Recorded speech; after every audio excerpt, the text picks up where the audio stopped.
to Nooster Abbey today to do a foraging course, which I'm really excited about. I booked onto it a couple of weeks ago because I wanted to do a proper course about this for a while because I'm really interested in it, but also conscious that when I'm growing things within my own garden, I know exactly what I'm growing. I've picked them, I've chosen them, I know that they're edible, and I like to pick things when I'm out.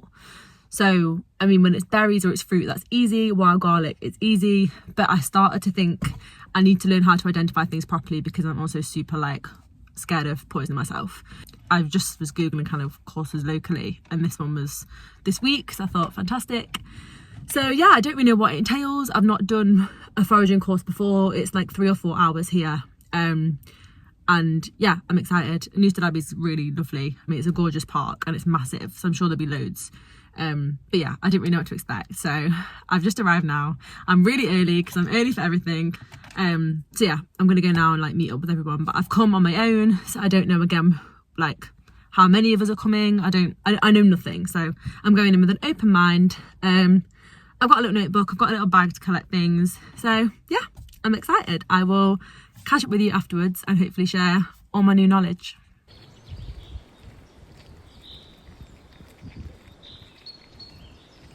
If you get the stem, put the stem towards you and then bend it down and you should see those little two-tailed sticks. If you wanted to powder this up, you can do. I just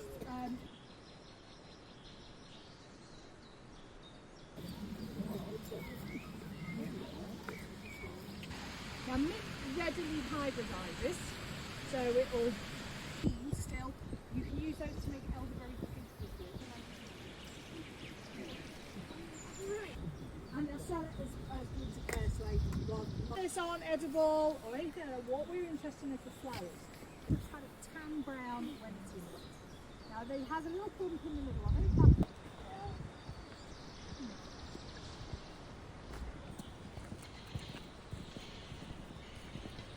So I've just finished the course and I come to have a cup of tea by the lake.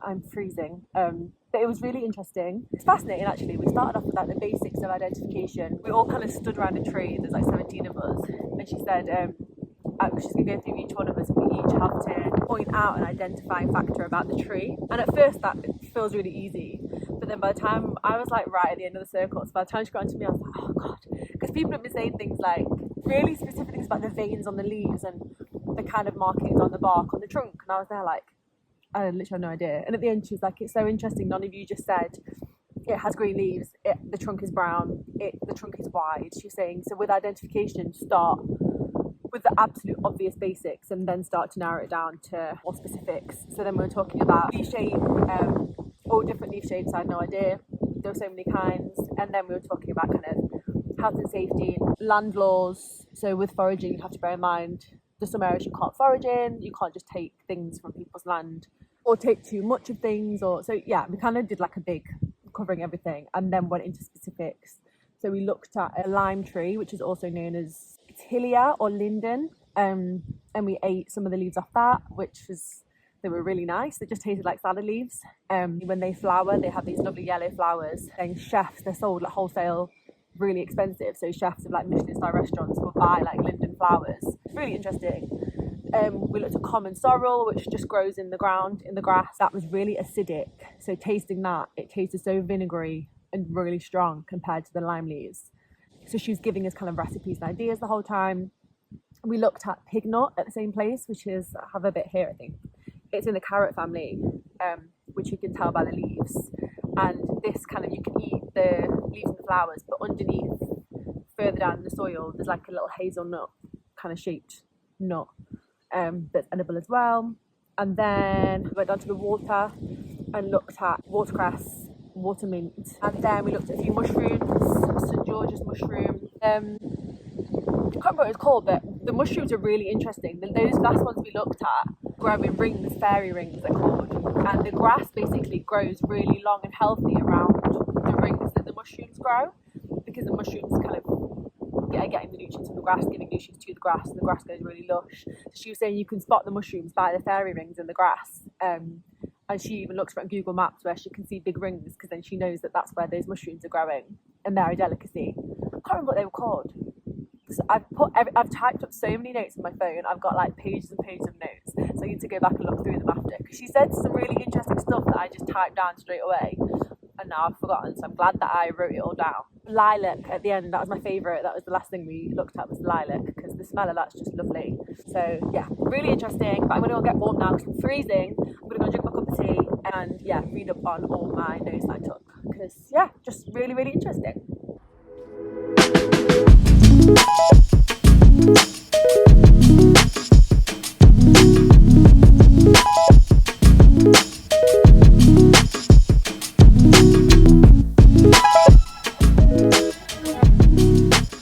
So it's the next day. I went on my foraging course yesterday. I've just been weeding today and doing like garden jobs and tidying and that kind of thing, and a bit of deadheading. And it's just really been making me think some of the stuff that our instructor Carrie was talking about yesterday on our course. It's just made me view the whole process when I was weeding completely differently. What we view as a weed and how instinctive it is to pull up everything that you didn't kind of intentionally plant. I'm very lax with weeding anyway, kind of out of laziness, but also out of curiosity. If it's pretty, I just will let it stay. The only weeds I'll really pull up are ones that are actively killing or covering plants that I want to see. So in our garden, we get a lot of this kind of bindweed, which then wraps around plants that I've planted. If I leave that for literally a week, it's gone crazy. So I have to pull that out as and when I see it. But other than that, I'm generally let weeds do whatever they want. And so today I got this app called Seek, which you just scan. It's one of those like plant identification apps. I've been scanning everything as I've been weeding, and it's just fascinating to see what is growing in the garden that is edible, but not just edible, because a lot of the things I've been scanning aren't necessarily edible, but have huge benefits for the soil. They're very nutrient dense, or their flowers are excellent for pollinators. So yeah, it's just been really interesting Googling everything and seeing that everything obviously in nature has a purpose and is growing for a reason and has a function. In our lawn is kind of largely not grass, really, when you look closely. I thought it was just mainly moss, but actually I've been looking today on my Seek app, and we have a lot of common yarrow and corn speedwell growing on our lawn, both of which are edible. Don't quote me on that, I think they are. I haven't eaten them. Both of which are really pretty. One of them has grown these really cute little blue, almost like forget-me-not flowers all over our grass, which is so nice. And the other flowers are really pretty as well. They both have loads of nutrient benefits for the lawn, loads of benefits for pollinators.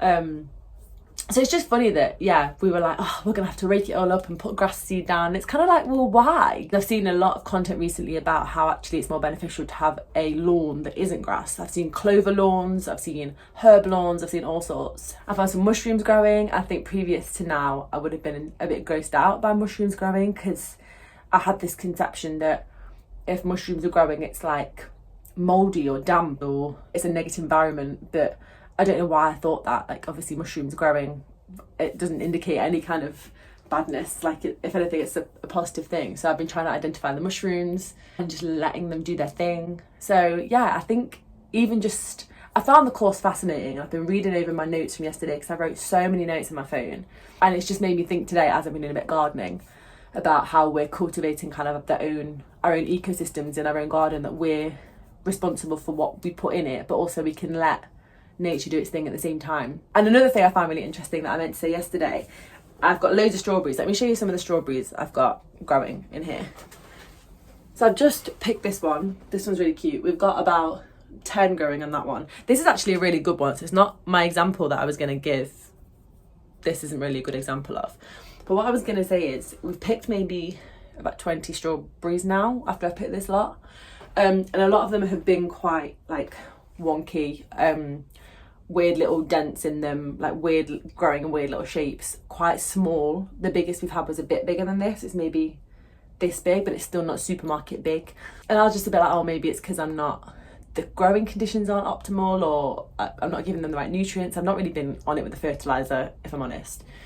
But again, something yesterday that our instructor Carrie was saying is that she was talking about wild raspberries at the time. Ones that we have in supermarkets have been raised to take on a lot of water. I'm probably butchering like the science here, but I thought it was really interesting. She was saying they're raised to take on loads of water, absorb loads of water, so then they're massive and juicy and they look really appetizing, but taste watery. And ones that you grow yourself or ones that grow wild because they're not doing that. They might be a bit small, they might be a bit wonky, they might be weird shapes, but I've noticed the colour is really deep red on all the strawberries, and the flavour and the smell is so strong. Was it that first strawberry we had? It was like the most concentrated strawberry smell and taste I've ever had.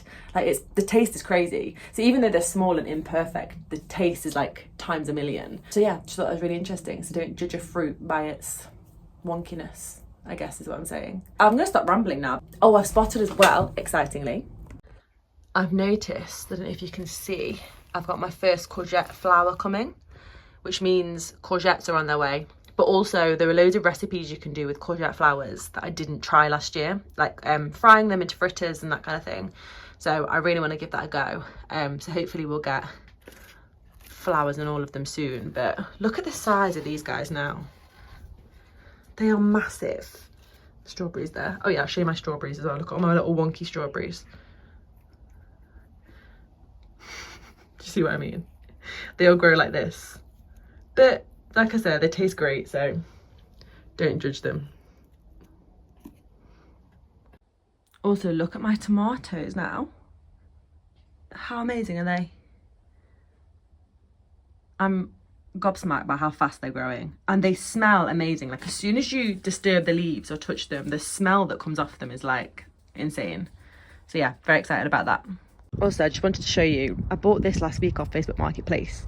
It's like a big old stone sink or trough type thing. So the plan is I've bought a little plug and some like watertight sealant to fill in this gap.